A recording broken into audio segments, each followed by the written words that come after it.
Monsieur Tanguy pour le Rassemblement national.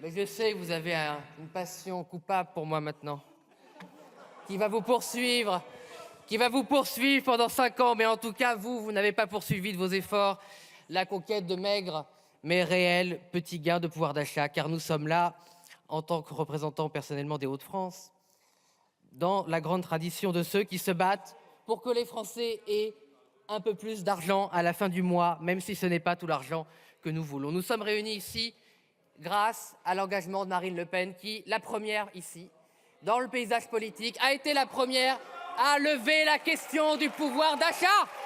Et je tiens à la remercier au nom de tous les gens qui, à cette heure-là, vont se lever pour que le pays tienne debout.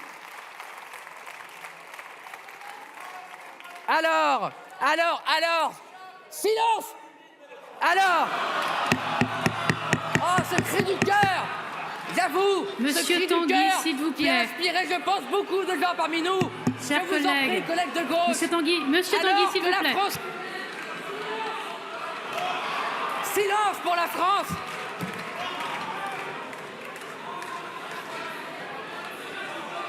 Alors,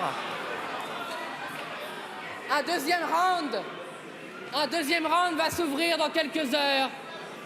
Ce deuxième tour, ça devrait vous plaire. Voilà le 7e tour. Vous en avez voulu un, vous l'avez perdu. Vous en avez voulu un deuxième, vous leur avez offert. Un troisième, vous nous l'avez donné. Et un quatrième, nous sommes une nouvelle assemblée. Le 5e tour, c'est celui-là, il est un peu raté. Le 6e, c'est demain, c'est le projet de loi de finances rectificative. Alors,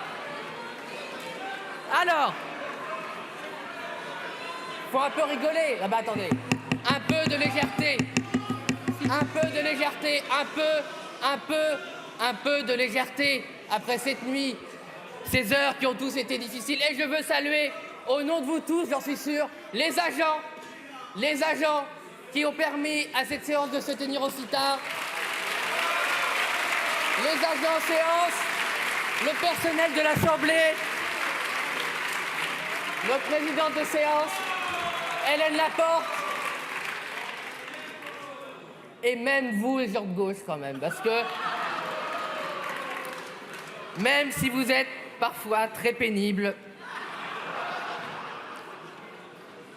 vous nous permettez d'être drôles.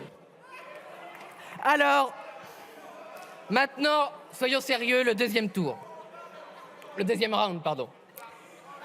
Nous avons en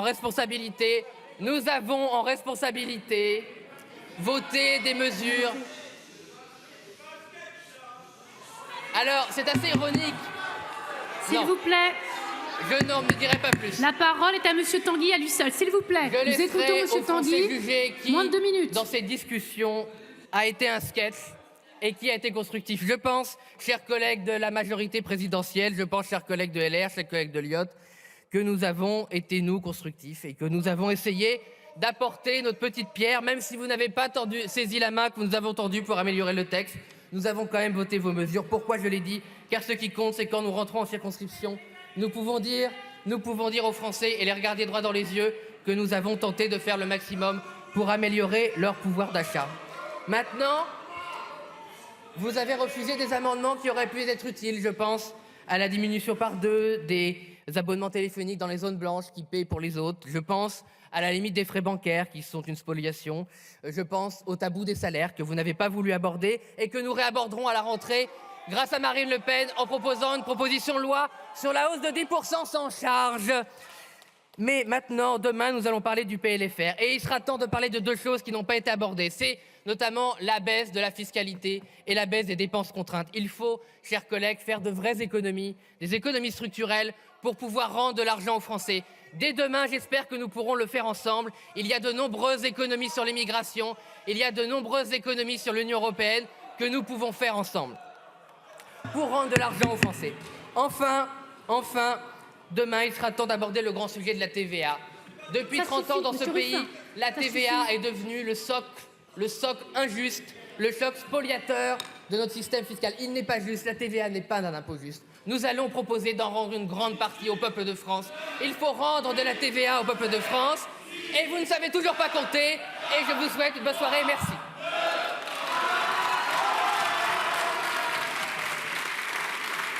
Merci.